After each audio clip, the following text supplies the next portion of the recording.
RD coaching classes में आपका स्वागत है। आज हम चैप्टर 13 पढ़ेंगे विज्ञान का। चैप्टर का नाम है हमारा पर्यावरण। इसमें से हम सिर्फ मोस्ट आईएमपी क्वेश्चंस को देखेंगे और साथ ही कुछ क्रियाकलाप भी देखते जाएंगे ताकि आपका बेसिक नॉलेज परफेक्ट होता जाए। सबसे पहले अगर चैप्टर पढ़ना है तो चैप्टर का भी मैं एक लेक्चर बना दूंगी। उससे पहले हम चैप्टर के सार के रूप में एक क्वेश्चन देखते हैं। क्वेश्चन है, वे कौन से पदार्थ हैं जो लंबे समय बाद भी अपरिवर्तित रहते हैं। वे कौन से पदार्थ हैं जो लंबे समय के बाद भी अपरिवर्तित रहते हैं। तो कौन कौन से? तो दूध के पैकेट, खाली डिब्बे, खाली दवा की बोतलें, स्ट्रिप्स और टूटे जूते, ये जो होते हैं ये लंबे समय बाद भी अपरिवर्तित रहते हैं। तो इन्हें क्या बोला जाता है? ठीक है, तो ये वाला आपको ये वाला करना है। यहाँ पे मैं लिख रही हूँ आरडी। उसके सेकेंड, वे कौन से पदार्थ हैं जिनके फलस्वरूप तथा संरचना परिवर्तन आता है। तो रसोई का कूड़ा, खराब भोजन, सब्जियों के छिलके, चाय व उपयोग की गई पत्तियाँ, रद्दी कागज, पुराने कटे फटे कपड़े, ये जो होते हैं ये काय में आते हैं? संरचना परिवर्तन होता है। ये आपको इतना करना है। उसके एक और, क्योंकि ये जो क्वेश्चन है ये आपको ऑब्जेक्टिव में किसी न किसी रूप में पूछे ही जाते हैं। अब ये वाला क्वेश्चन है आपका, पोषी स्तर क्या है। अब इसमें हम सबसे पहले एनसीईआरटी के क्वेश्चंस को देखेंगे, उसके बाद हम अदर क्वेश्चन आईएमपी क्वेश्चंस को देखेंगे। तो सबसे पहले यहाँ पे लिखा है तीसरा वाला क्वेश्चन क्या है, लिखना आपको ये वाला, यहाँ पे मैं लिख देती हूँ आरडी। तो पोषी स्तर क्या है? एक आहार श्रृंखला का उदाहरण दीजिए तथा इसमें विभिन्न पोषी स्तर बताइए। तो हमें पोषी स्तर क्या होता है? तो एक के बाद एक को पोषण प्राप्त होता है, वही पोषी स्तर होता है। जैसे किसी खाद्य श्रृंखला के विभिन्न चरणों या स्तरों को पोषी स्तर कहते हैं। खाद्य श्रृंखला का उदाहरण है घास। घास को कौन खाएगा? हिरण खाएगा। हिरण को लोमड़ी, और लोमड़ी को कौन खाता है? शेर खाता है। तो ये एक पूरा पोषी स्तर हो गया है। अब इस पोषी स्तर की जो स्तर होता है कौन कौन सा? तो प्राथमिक पोषी स्तर जो होता है घास है, यह उत्पादक है। उसके द्वितीय पोषक स्तर जो होता है यह हिरण होता है, और यह प्रथम उपभोक्ता होता है। और प्रथम उपभोक्ता है जो कि घास को खाता है, इसलिए क्या कहलाएगा? शाकाहारी। तृतीय उपभोक्ता होता है, तृतीय पोषी स्तर शेर है, यह उच्च मांसाहारी होता है। क्लियर है? फिर नेक्स्ट क्वेश्चन है क्वेश्चन नंबर 4, मान सकते हैं हम आरडी।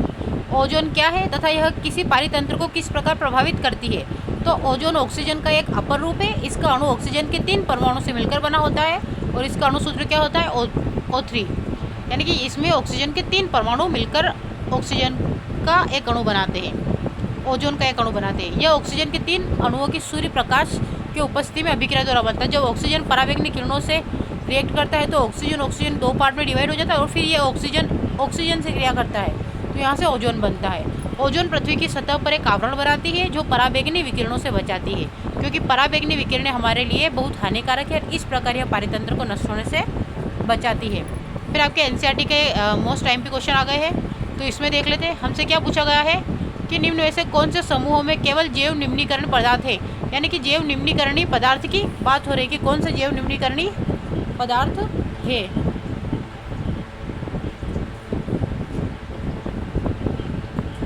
तो यहाँ पे अगर बात करें तो घास, पुष्प तथा चमड़ा ये है। उसके बाद घास, लकड़ी तथा प्लास्टिक ये नहीं है। फलों के छिलके, केक एवं नींबू का रस है, और केक, लकड़ी एवं घास। तो उसने पूछा है कि निम्न में से कौन से समूह में केवल जैव निम्नीकरणीय पदार्थ है। तो हमें जैव निम्नीकरणीय पदार्थ किस में दिख रहा है? इसमें घास, पुष्प तथा चमड़ा। ये यहाँ पे प्रॉब्लम है, यहाँ पे ये सुधार लीजिएगा। तथा है यहाँ पे, क्या है? तथा। फिर निम्न क्वेश्चन है, निम्न में से कौन आहार श्रृंखला का निर्माण करते हैं। तो इनमें से आहार श्रृंखला का निर्माण कौन करते हैं? हमने अभी जस्ट देखा, क्योंकि घास, गेहूँ, तो गेहूँ और घास, गेहूँ फसल है। अब इससे कोई कॉम्बिनेशन नहीं, क्योंकि घास को गेहूँ तो खाएगी नहीं। बकरी, गाय की बात करें तो बकरी को गाय नहीं। तो इसमें क्या होता है? आहार श्रृंखला की बात करते हैं, तो श्रृंखला यानी कि एक के बाद एक। तो यहाँ पे ये वाला सही क्रम है, क्योंकि घास को बकरी खाएगी, बकरी को मानव खाएगा। तो यहाँ से हम बात करते तो कौन सा आया? बी वाला, घास को बकरी तथा बकरी को मानव खाएगा। फिर तीसरा क्वेश्चन, निम्न में से कौन पर्यावरण मित्र व्यवहार करता है। ये वाला क्वेश्चन बार बार पूछा जाता है, इसको मोस्ट आईएमपी लिख भी लीजिएगा, बार बार रिपीटेड क्वेश्चन है। और आज हम जितने भी क्वेश्चन करेंगे इनके अलावा मुझे नहीं लगता है कि कोई बाहर से क्वेश्चन आएगा। तो आपको लगभग पूरा ही नोट डाउन करना है और साथ ही इनको याद भी करना है, ताकि चैप्टर वाइज आपकी पूरी स्टडी अच्छे से कंप्लीट हो। क्वेश्चन है, निम्न में से कौन पर्यावरण मित्र व्यवहार कहलाते हैं? तो बाजार जाते समय सामान के लिए कपड़े का थैला ले जाना, कार्य समाप्त हो जाने पर लाइट बल्ब तथा पंखे का स्विच बंद करना, माँ द्वारा स्कूटर से विद्यालय छोड़ने के बजाय तुम्हारे विद्यालय तक पैदल जाना, या उपरोक्त सभी। तो बाजार जाते समय सामान के लिए कपड़े का थैला उपयोग करना, ये तो सबसे बेहतरीन काम है, क्योंकि कपड़े का थैला उपयोग करोगे तो पॉलीथीन कम यूज़ होगा। दूसरा, कार्य समाप्त हो जाने पर लाइट बल्ब पंखे का स्विच बंद कर देना, ये भी एक बहुत अच्छा आदत है और आपको दैनिक जीवन में इसको यूज़ करना चाहिए। फिर माँ द्वारा स्कूटर से विद्यालय छोड़ने के बजाय तुम्हारे विद्यालय तक पैदल जाना, अगर स्कूल पास में पड़ता है तो मोटरसाइकिल या गाड़ी का यूज़ करे बिना आपको पैदल ही छोड़ दिया जाए। उपरोक्त सभी, तो आपका आंसर क्या हो जाएगा? उपरोक्त सभी। ये आपके एनसीईआरटी के पीछे के क्वेश्चन है। फिर यहाँ पे नेक्स्ट क्वेश्चन है, क्या होगा यदि हम एक पोषी स्तर के सभी जीवों को समाप्त कर दें? आपको 1 बाय 1 ही पॉइंट डालते जाना है ना, ये आप अलग से नहीं कि ये इसमें चौथा नंबर उसमें 5। आपको अपना सीरियल देखना है, आपके कॉपी में कौन सा सीरियल चल रहा है उसके हिसाब से आप इसको नंबरिंग करेंगे। तो खाद्य, आपको क्या पूछा कि क्या होगा यदि एक पोषी स्तर के सभी जीवों को समाप्त कर दिया जाए? तो खाद्य श्रृंखला के सभी पोषी स्तर के जीव भोजन के लिए एक दूसरे पर निर्भर करते हैं। यदि किसी एक पोषी स्तर के सभी जीव मार दिए जाए तो पूरी खाद्य श्रृंखला नष्ट हो जाएगी। ऐसा इसलिए होता है क्योंकि इससे खाद्य श्रृंखला में ऊर्जा का प्रवाह रुक जाएगा। यानी कि अगर आप किसी एक ही पोषी स्तर को खत्म कर देंगे तो पूरी खाद्य श्रृंखला डाबाडोल हो जाएगी, तो फिर वो श्रृंखला रहेगी नहीं। इसीलिए एक पूरी श्रृंखला बनाने के लिए आपको पोषी स्तर के सभी जीवों का होना संभव करना ही पड़ेगा। क्या किसी पोषी स्तर के सभी सदस्यों को हटाने का प्रभाव भिन्न भिन्न पोषी स्तरों के लिए अलग अलग होगा? क्या किसी पोषी स्तर के जीवों को पारितंत्र को प्रभावित किए बिना हटाना संभव है? ये इस टाइप के जो क्वेश्चन होते हैं ना, ये आपको मोस्टली कभी कभार क्या होता है कि घुमाने के लिए पूछ लेते हैं, तो आपको प्रिपरेशन के लिए इन क्वेश्चंस को भी एक एक बार तो देख लेना चाहिए। इसलिए आप इनको नोट करके रखेंगे तो संभव होगा, क्योंकि मैंने क्या कि अलग अलग रेफरेंस से आपको ये आंसर प्रोवाइड करे हैं, और अगर आप इसको नोट करके रखें तो आपको एक ही जगह पर आपकी कॉपी में सारा फेयरवेल का मिल जाएगा। इसकी वजह से आपको पूरा ही नोट करेंगे तो ज़्यादा बेस्ट रहेगा। क्या किसी पोषी स्तर के सभी सदस्यों को हटाने का प्रभाव भिन्न भिन्न पोषी स्तरों के लिए अलग अलग होना चाहिए? अलग अलग होगा।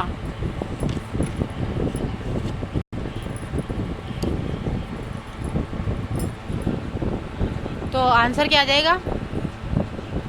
नहीं, सभी पोषी स्तरों के लिए प्रभाव अलग अलग नहीं होते, यह सभी पर समान प्रभाव डालता है और किसी पोषी स्तर के जीवों को पारितंत्र को प्रभावित किए बिना हटाना संभव नहीं है।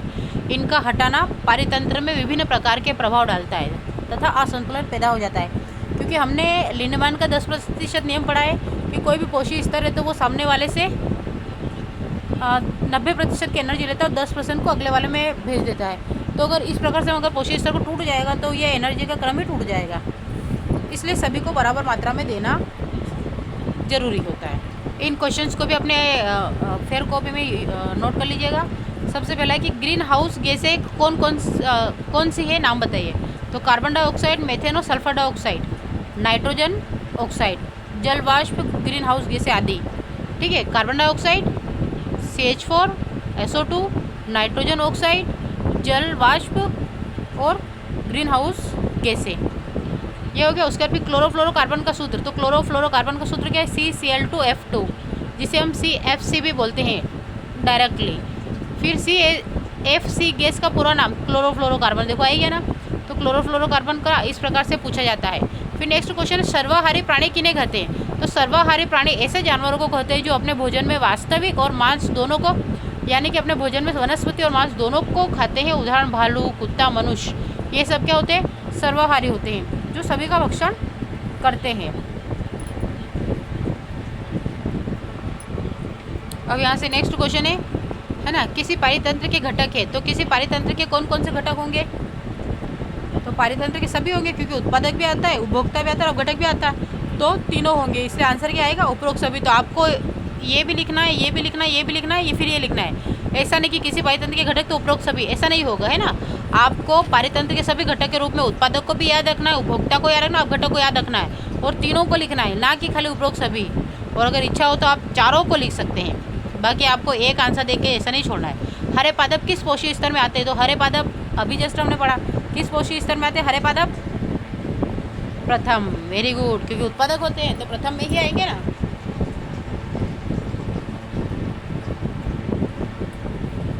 फिर नेक्स्ट की बात करते हैं, सबसे बड़ा पारितंत्र कौन सा है? ये इसमें लगा लिया ना आपने प्रथम, ठीक है। अब क्या पूछा गया है कि सबसे बड़ा पारितंत्र, तो सबसे बड़ा पारितंत्र कौन सा होता है? तो महासागर का पारितंत्र सबसे बड़ा होता है, क्योंकि इसमें सबसे ज़्यादा मात्रा में पाए जाते हैं। एक पारितंत्र में मानव है। अब एक पारितंत्र में मानव क्या है? तो एक पारितंत्र में मानव क्या होता है? सर्वाहारी होता है, क्योंकि ये सभी का भक्षण करता है। चाहे फिर ऊर्जा का पिरामिड होता है, तो ऊर्जा का पिरामिड सदैव कैसा होता है? हमेशा याद रखिएगा, सदैव सीधा होता है। जो ऊर्जा का पिरामिड होता है वो सदैव कैसा होता है? तो सदैव सीधा होता है। आपसे क्वेश्चन पूछा गया है, पारितंत्र में अपमार्जकों की क्या भूमिका होती है? तो अपमार्जकों को प्राकृतिक सफाई एजेंट के रूप में जाना जाता है, और अपमार्जकों का कार्य जैव निम्नीकरणीय पदार्थों पर होता है। ये उन पदार्थों को सरल पदार्थों में तोड़ते हैं। इस प्रकार अपमार्जक वातावरण में संतुलन बनाने का कार्य करते हैं तथा एक महत्वपूर्ण भूमिका अदा करते हैं। क्लियर है? तो पारितंत्र में अपमार्जकों की भूमिका क्या है कि ये एक कंपोजर की भांति काम करते हैं, सफाई कर्मी की भांति काम करते हैं, इसलिए इनको प्राकृतिक सफाई एजेंट भी बोला जाता है। ये इतनी लाइन याद रख लीजिएगा अपमार्जकों के बारे में, डिकम्पोजर। एक ये वाला क्वेश्चन भी बहुत महत्वपूर्ण है, आप कचरा निपटान की समस्या कम करने में क्या योगदान कर सकते हैं? किन्हीं दो तरीकों का वर्णन कीजिए। तो पदार्थ दो प्रकार के होते हैं, जैव निम्नीकरणीय तथा अजैव निम्नीकरणीय। इनमें से हम जैव निम्नीकरणीय पदार्थों का अधिक उपयोग करना चाहिए और जैव निम्नीकरणीय पदार्थों को खाद में बदल देना चाहिए तथा अजैव निम्नीकरणीय अपशिष्टों को चक्रण के लिए फैक्ट्री में भेज देना चाहिए। ठीक है, तो ये इस प्रकार से आपको एक बार देख लेना है। फिर नेक्स्ट क्वेश्चन है, ओजोन क्या है? तो ये मैंने आपको अभी समझा ही दिया है, लेकिन अगर आपको आंसर ये वाला बेस्ट लगता है तो आप ये वाला भी लिख सकते हैं। ओजोन क्या है तथा किसी पारितंत्र को किस प्रकार प्रभावित करता है? 2025 में आया है, मतलब 26 में नहीं आया है ना? तो 27 के लिए तो 100% आप मान के चले के आएगा ये वाला क्वेश्चन। तो यहाँ से देख लिया, ठीक है। अब इसको कंप्लीट, तो ये आपका हो जाएगा पूरा, मैंने उसमें समझा ही दिया है आपको। फिर नेक्स्ट क्वेश्चन है, जैविक आवर्धन बायोलॉजिकल मैग्निफिकेशन क्या है? जैव आवर्धन क्या है? क्या पारितंत्र के विभिन्न स्तरों पर जैविक आवर्धन का प्रभाव भी भिन्न भिन्न होगा? तो जब कोई हानिकारक रसायन जैसे DDT किसी खाद्य श्रृंखला में प्रवेश करता है तो इसका सांद्रण धीरे धीरे प्रत्येक पोषी स्तर में बढ़ता जाता है और इस परिघटना को जैविक आवर्धन कहते हैं। इस आवर्धन का स्तर अलग अलग पोषी स्तरों में भिन्न भिन्न होगा। DDT जल, शैवाल, मछली, पक्षी। तो DDT में 0.02 होता है, जल में 5 होता है, शैवाल में 240, मछली में कितना होता है? ठीक है, जल शैवाल में 5 होता है और मछली में 240 और पक्षी में 1600 होता है। तो इस प्रकार से आप याद रख लीजिएगा। क्लियर है? 1600 भी हो सकता है या 1700 हो सकता है। फिर आता है ग्लोबल वार्मिंग के मुख्य 4 कारण बताइए। तो ग्लोबल वार्मिंग के मुख्य 4 कारण, तो ग्लोबल वार्मिंग के मुख्य कारण है औद्योगिकरण, असीमित जनसंख्या, बायो ईंधन का अत्यधिक प्रयोग, वनों का विनाश। तो अगर मानवीय क्रियाएं की बात करें तो यहाँ तक आप कर लिया पहले सबसे 4 कारण, तो 4 कारण में बता दिए। अब इसके बारे में अगर आपको ये जानकारी लेनी है तो आप लिख सकते हैं अतिरिक्त जानकारी। ये मानवीय क्रिया जो होती है कि मानव निर्मित कुछ पदार्थ जैसे पॉलीथीन के अतिरिक्त उपयोग से वायुमंडल में जहरीली गैसें लगातार प्रवेश कर रही है। इससे ओजोन का रक्षा कवच नष्ट हो रहा है और सूर्य की अल्ट्रावायलेट किरणें पृथ्वी की सतह तक पहुंच रही है। इससे पृथ्वी का तापक्रम लगातार बढ़ रहा है, ग्लेशियर पिघल रहे हैं। इस कारण जीवन जो होता है संकट में पड़ रहा है और विश्व में मौसम जो होता है वो भी लगातार विनाशकारी परिवर्तन हो रहे हैं। क्लियर है? फिर नेक्स्ट क्वेश्चन है, खाद्य श्रृंखला और खाद्य जाल में अंतर। तो यह आपका रहेगा खाद्य श्रृंखला खाद्य जाल में अंतर। ठीक है, आहार जाल या आहार श्रृंखला भी बोल सकते हैं। अब सबसे पहला अंतर है, आपको इस प्रकार से एक टेबल बना लेना है। पहला अंतर है, आहार जाल अनेक आहार श्रृंखलाओं का कम संकलन है जो आपस में गूंथी होती है। तो इस प्रकार से आप कर सकते हैं, आहार श्रृंखला यानी कि खाद्य जाल अनेक खाद्य श्रृंखलाओं का कम संकलन है जो आपस में जुड़ी होती है। गूंथी होती है, जुड़ी होती कर लीजिएगा आप। तो ठीक है, क्या करेंगे कि खाद्य जाल अनेक खाद्य श्रृंखलाओं का एक संकलन है जो आपस में जुड़ी होते हैं। और इधर आ जाएगा, आहार श्रृंखला एक जीवों की श्रृंखला है जो अपने पोषण के लिए एक दूसरे पर निर्भर होते हैं। आहार श्रृंखला क्या है? आहार श्रृंखला एक जीवों की श्रृंखला है जो अपने पोषण स्तर के लिए एक दूसरे पर निर्भर होते हैं। सेकंड आ जाएगा, उच्च पोषी स्तर के सदस्य अपने नीचे के पोषी स्तर की किसी अन्य श्रृंखला के सदस्य जीव द्वारा पोषण प्राप्त कर सकते हैं और उच्च पोषी स्तर के जीव अपने से निम्न पोषी स्तर के किसी विशेष सदस्य जीव से पोषण प्राप्त कर सकते हैं। ठीक है, ये आपका हो गया। इसके बाद नेक्स्ट क्वेश्चन है, ग्रीन हाउस गैसों को समझाइए। तो अगर आपको वो वाला क्वेश्चन बड़ा लगता है आंसर, तो ये वाला कर सकते हैं कि ग्रीन हाउस गैस होगा। तो ग्रीन हाउस गैस है carbon dioxide, methane, nitrous oxide और क्लोरोफ्लोरोकार्बन। वायुमंडल और पृथ्वी के बीच कवच के समान परत बना लेती है और यह परत पृथ्वी से निकलने वाली गर्मी को अपने में सोख लेती है, जिससे वायुमंडल का तापमान बढ़ जाता है। इसी घटना को ग्रीन हाउस प्रभाव कहते हैं। नेक्स्ट क्वेश्चन है अम्ल वर्षा क्या और कैसे होती है। तो अम्ल वर्षा वायुमंडल में जब अम्लीय गैसें, जैसे पहले हेडिंग डालना अम्ल वर्षा ना, तो वायुमंडल में जब अम्लीय गैसें जैसे CO2, SO2, SO3, नाइट्रोजन के ऑक्साइड एकत्रित हो जाते हैं तो वर्षा के जल में घुलकर अम्ल बनकर बरसते हैं, जिसे अम्ल वर्षा कहते हैं। उद्योगों, कारखानों, वाहनों आदि से निकलने वाली गैसें जैसे नाइट्रिक ऑक्साइड, सल्फर डाइऑक्साइड वायु में उपस्थित जल वाष्प से अभिक्रिया करके कार्बोनिल अम्ल का निर्माण करती है और यह जब वर्षा के रूप में जमीन पर गिरती है तब इसे अम्ल वर्षा कहते हैं। अब नेक्स्ट क्वेश्चन है जैव निम्नीकरणीय एवं जैव अनिम्नीकरणीय पदार्थों को स्पष्ट कीजिए। तो जैव निम्नीकरण की बात करते हैं तो वे प्रदूषक है जो सूक्ष्म जीवों की क्रिया द्वारा अपघटित होकर खत्म हो जाते हैं। घरेलू ईंधन, कूड़ा करकट, मल मूत्र, फसल के बाकी बचे पदार्थ, कागज, लकड़ी तथा कपड़ा आदि, ये क्या हो गए जैव निम्नीकरणीय पदार्थ है। अब जैव अनिम्नीकरण पदार्थ की बात करें तो वे प्रदूषक जो सूक्ष्म जीवों की क्रिया द्वारा सरल तथा हानि रहित तत्वों में अपघटित नहीं होते, उन्हें जैव अनिम्नीकरणीय प्रदूषक कहते हैं, जैसे कीटनाशक, पीड़कनाशी, प्लास्टिक तथा रेडियोधर्मी अवशिष्ट पदार्थ आदि। फिर नेक्स्ट क्वेश्चन है ऐसे 2 तरीके बताएं जिनमें अजैव निम्नीकरणीय पदार्थ पर्यावरण को प्रभावित करते हैं। तो अजैव निम्नीकरणीय पदार्थ पर्यावरण में लंबे समय तक रहते हैं और पर्यावरण को प्रदूषित करते रहते हैं। ये पदार्थों के चक्रण में बाधा पहुंचाते हैं, पहला। और दूसरा है ऐसे बहुत से पदार्थ जल प्रदूषण और भूमि प्रदूषण का कारण बनते हैं। नेक्स्ट क्वेश्चन है स्वपोषी और विषमपोषी पोषण में अंतर। तो स्वपोषी और विषमपोषी, आपको इस प्रकार से पूरी टेबल बनाना है। ऐसा पोषण जिसमें जीव अपना भोजन स्वयं बनाते हैं स्वपोषी पोषण कहलाता है, और जब जीव भोजन के लिए दूसरे जीवों पर आश्रित होता है तो विषमपोषी पोषण कहलाता है। फिर नेक्स्ट आता है इसमें प्रकाश संश्लेषण प्रक्रिया द्वारा भोजन का निर्माण होता है और इसमें परजीविता, अपघटन आदि प्रकार से भोजन प्राप्त किया जाता है। फिर इसमें आता है हरे पौधे और इसमें आता है मनुष्य, अमरबेल, फफूंद, जीवाणु आदि।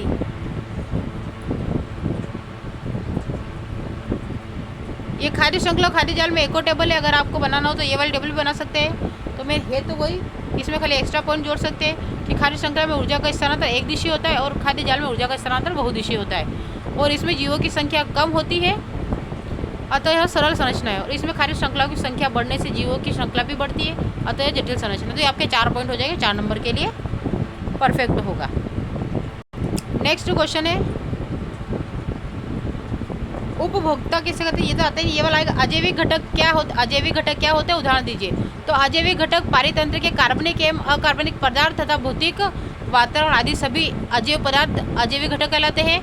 उदाहरण की बात करें तो कार्बनिक पदार्थ जैसे कार्बोहाइड्रेट, वसा, प्रोटीन। कार्बनिक पदार्थ में कार्बन अवश्य होता है, तो कार्बोहाइड्रेट, वसा, प्रोटीन। अकार्बनिक पदार्थ की बात करें तो हाइड्रोजन, ऑक्सीजन, नाइट्रोजन आदि। और भौतिक वातावरण की बात करें तो प्रकाश और ताप, ये भौतिक पदार्थ में आ जाते हैं। क्लियर है। और अम्ल वर्षा हम देख ही चुके हैं, लेकिन अगर आपको छोटा करना है तो आप यहाँ से कर सकते हैं, लेकिन छोटा करने से कोई फ़ायदा नहीं होता है क्योंकि क्वेश्चन की डिमांड के हिसाब से हमें आंसर देना होता है। हम आंसर को छोटा या बड़ा नहीं कर सकते हैं। तो लेकिन फिर भी अगर किसी बच्चे को लगता है कि नहीं हमें इतना बड़े नहीं करना है तो आप छोटे कर सकते हैं। बाकी इस चैप्टर से इसके अलावा कोई भी क्वेश्चन नहीं बनेगा, चाहे वो ऑब्जेक्टिव के लिए हो या कोई क्वेश्चन आंसर के लिए हो या फिर किसी अन्य के लिए हो। तो अगर लेक्चर आपको इम्पोर्टेंट लगता है तो आप इसको नोट करें और समझें और फिर याद करने का प्रयास करें और बार बार रिवाइज करें ताकि एग्ज़ाम में आपका अच्छे परफॉर्मेंस हो पाए। Thank you for watching.